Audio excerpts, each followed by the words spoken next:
नमस्कार दोस्तों, true service point में आप सभी का स्वागत है। सीएनसी प्रोग्रामिंग ट्रेनिंग सेंटर में आप सभी का स्वागत है। आज हम कुछ बेसिक चीज़ें होती है सीएनसी के बारे में वो आपको बताएंगे कि सीएनसी की कुछ बेसिक चीज़ें हैं वो क्या हैं, कंपोनेंट क्या हैं, उसके जॉस क्या हैं, वो सारी चीज़ों के बारे में। सबसे पहले बात करते हैं सीएनसी की फुल फॉर्म की। सीएनसी की फुल फॉर्म क्या है? सीएनसी की फुल फॉर्म है कंप्यूटराइज्ड न्यूमेरिकल कंट्रोल। मतलब ये है कि कंप्यूटर से चलने वाली मशीन को हम सीएनसी मशीन कह सकते हैं। वर्ल्ड में कोई भी मशीन है जो कंप्यूटर से चलती है, अगर कंप्यूटर के साथ किसी मशीन का सिर्फ 1% काम भी अगर जुड़ गया, उसको हम सीएनसी मशीन कह सकते हैं। जरूरी नहीं है कि उसमें सारा काम कंप्यूटराइज होना चाहिए तब हम उसको सीएनसी मशीन कहेंगे।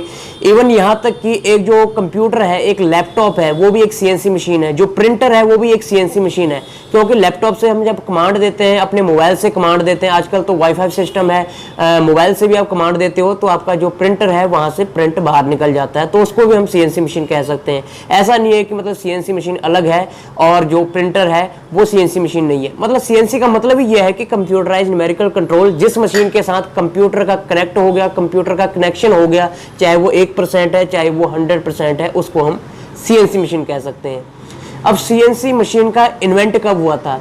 ये कुछ बेसिक चीज़ें हैं बट बहुत ही इंपॉर्टेंट चीज़ें हैं, क्योंकि सबसे पहले अगर आप एज ए इंटरव्यू जाते हो किसी कंपनी में एज ए प्रोग्रामर, तो सबसे पहले आपसे यही चीज़ें पूछी जाती हैं। जो एडवांस लेवल की चीज़ें हैं वो बात की बात है, सबसे पहले आपका जो बेसिक है, जो आपका बेस है, वो क्लियर होना चाहिए। तो आगे बात आती है सीएनसी मशीन का इन्वेंट किसने किया था और सीएनसी मशीन का इन्वेंट हुआ कहाँ था, किस कंट्री में? तो CNC machine invented by John T Parsons and Frank L Stulen in 1940।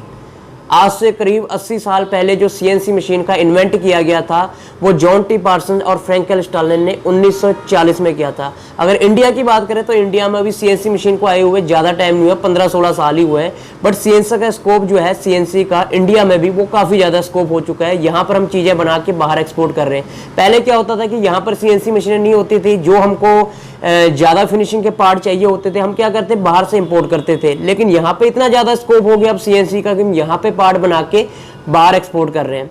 तो ये चीज़ है, धीरे धीरे जो टेक्नोलॉजी है वो स्ट्रांग हो रही है। अगर हम यहाँ की बात करें तो यहाँ पर अभी वो चीज़ें नहीं है, वो मशीनें नहीं है जिनमें कि मल्टी एडवांस सिस्टम है। अगर हम बाहर की बात करें, बाहर की जो इंडस्ट्री है बाहर कंट्री की, तो वहाँ पर ऐसी मशीन है कि उसमें आपने सारा एक बार पीस डाल देना है, जितनी भी पीस है, जैसे कि 1000 पीस है, एक बार मशीन के अंदर डाल दो, मशीन ने अपने आप पीस लगाना और अपने आप ही वो निकल जाएगा, उसमें किसी बंदे को ऑपरेट करने की जरूरत नहीं पड़ती है।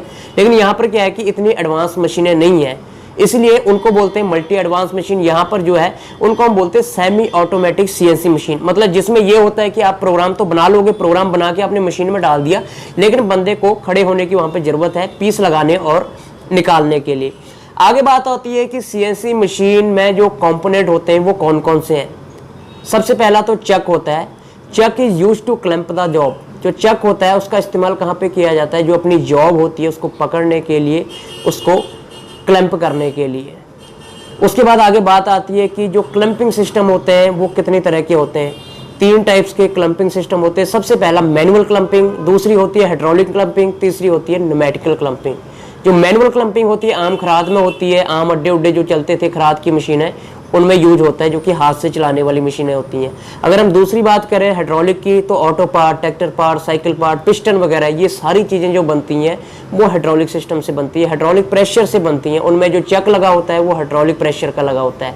अगर तीसरी हम बात करें न्यूमेटिकल प्रेशर की, तो न्यूमेटिकल प्रेशर क्या है? जैसे कि बहुत सारी इंडस्ट्री में क्या होता है कि प्लांट लगे हुए हैं जहाँ पर रेलवे के पार्ट्स, एरोप्लेन के पार्ट्स, बड़े बड़े ट्रैक्टर या फिर ट्रालियों के पार्ट्स बनते हैं। अब मान लीजिए एक रेलवे का चक्का है, तो कितना हैवी चक्का होता है, उसके लिए रोबोट सिस्टम लगे होते हैं। रोबोट ही उसको पीस को अंदर डालेगा, वही उसको निकालेगा।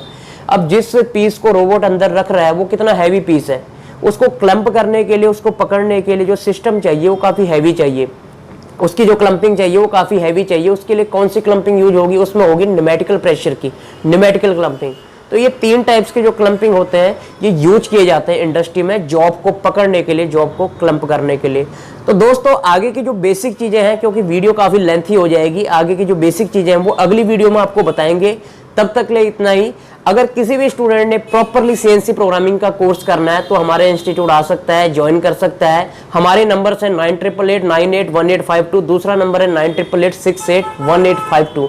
कहीं भी आपने ज्वाइन करना है वो आपकी मर्जी है, बट उससे पहले आपको पता होना चाहिए कि क्या सिलेबस है, सिलेबस के अंदर हमारी कौन कौन सी चीजें आ रही हैं। जितनी हम फीस दे रहे हैं कि हमको उतना सिलेबस मिल भी पा रहा है कि नहीं। फीस चाहे 19 दे दो चाहे 25 दे दो, लेकिन सिलेबस अगर आपका 10,000 वाला भी नहीं हो रहा है तो आपका पैसा वेस्ट है, आपका टाइम वेस्ट है। इसीलिए टाइम वेस्ट, पैसा वेस्ट करने से पहले डेमो क्लास लीजिए, 10 जगह पूछिए, जहां पर आपको अच्छा लगे, जहां पर आपको लगे कि आपका टाइम वेस्ट और पैसा वेस्ट होने से बचता है, वहां पर आप ज्वाइन कीजिए। सो दोस्तों, आज के लिए इतना ही। जय हिंद, जय भारत, वंदे मातरम।